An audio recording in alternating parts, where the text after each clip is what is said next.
Nous allons voir dans ce chapitre comment est-ce qu'on insère des numéros de page. Donc, petit rappel, pour insérer des pages, on descend sur la page, sur le petit signe qui indique la page. On clique droit et on indique, en faisant insérer une page, le nombre de pages qu'on va rajouter. Là, on va rajouter 5. On aura en tout 6 pages. Là, on voit bien 6 pages qui apparaissent. Donc, il faut leur rajouter leur numéro.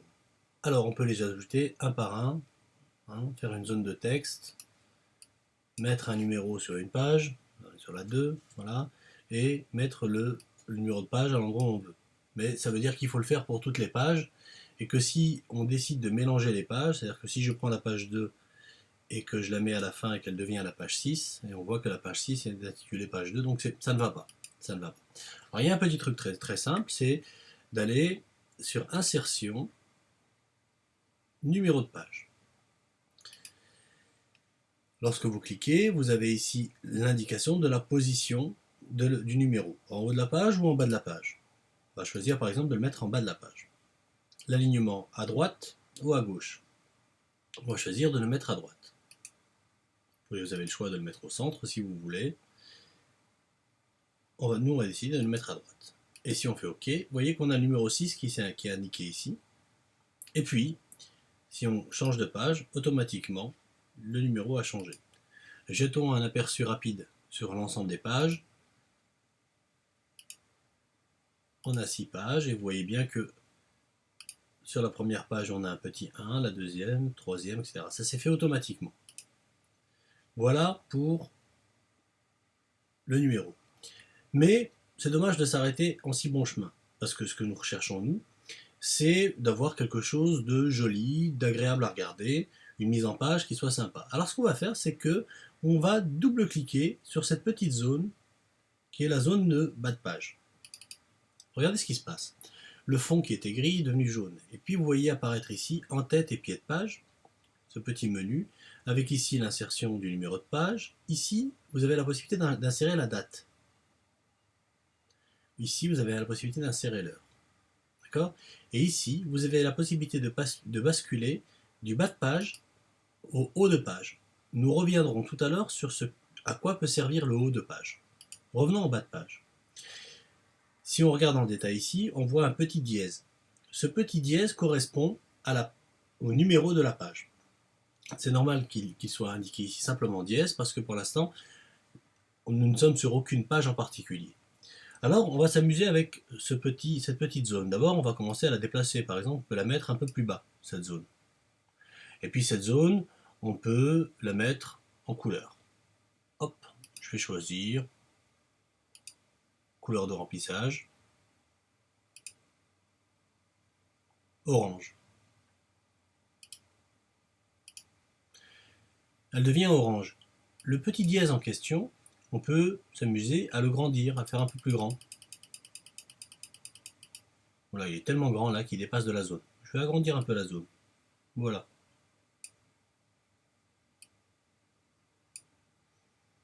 Il est encore trop grand. Je vais le réduire un petit peu.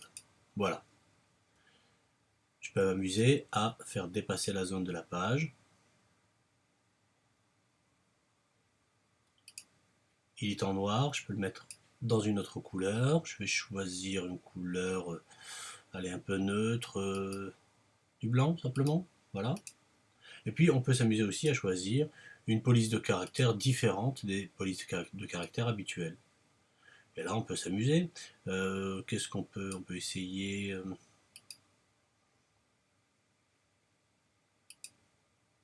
Ouais, on va essayer celle-ci. On va fermer et regarder le résultat.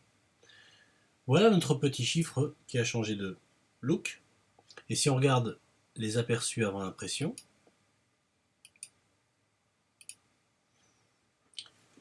on a une nouvelle façon de présenter les pages et les numéros de pages. Ça peut être intéressant de les présenter comme ça. On peut aller plus loin encore. Double-clic et je prends la forme et je l'incline un peu. Je vais la baisser pour mettre le numéro de page à cet endroit-là. Je ferme. Voyons le résultat.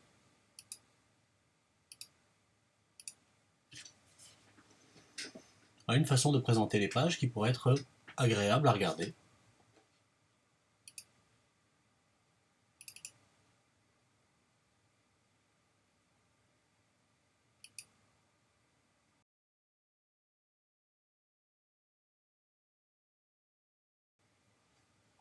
Autre façon amusante,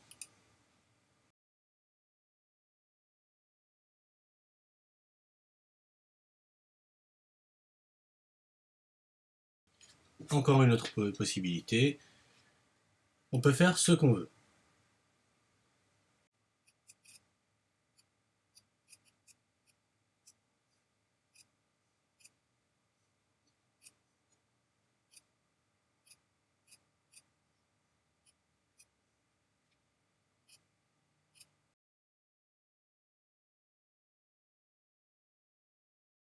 Donc voilà, dans cet exemple, j'ai choisi ce type de présentation pour le numéro de page.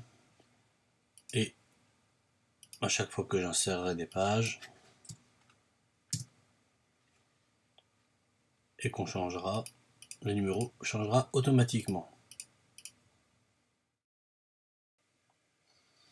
Encore une possibilité pour transformer le style de votre numéro de page, c'est d'y ajouter des formes. Alors on va encore une fois double-cliquer donc sur l'endroit où se trouve le numéro de bas de page. Donc on se retrouve sur le fond jaune. Et puis bon, alors on va augmenter la taille. On va choisir une couleur de caractère blanche. Voilà. Et puis on va ajouter simplement une petite forme avec la couleur que l'on souhaite.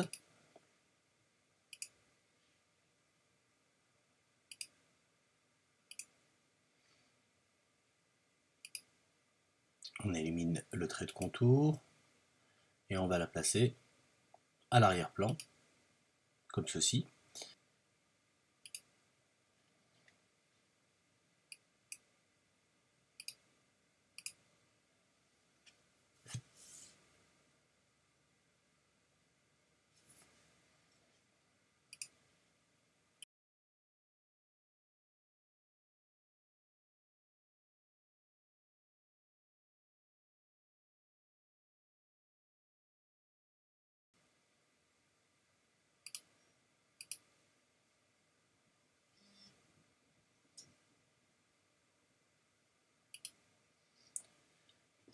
Voilà, à partir du moment où vous êtes dans la transformation du numéro de page, vous pouvez faire ce que vous voulez, ajouter des formes en arrière-plan, changer la police de caractère.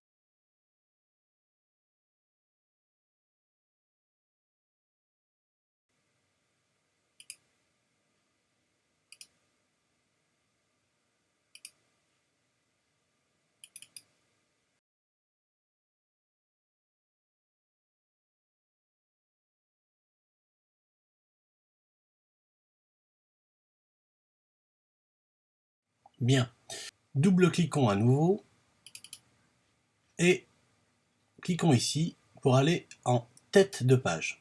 Ici, on a exactement la même chose qu'en bas, sauf que c'est la tête de page. Et là, c'est l'occasion de mettre, par exemple, de rappeler, par exemple, le titre de son document.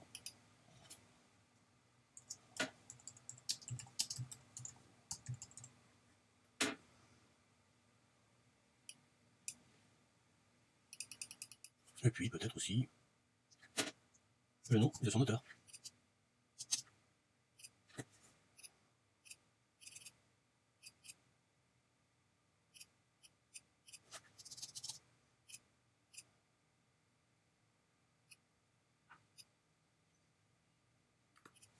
On retrouve le même en tête de page sur l'ensemble des documents.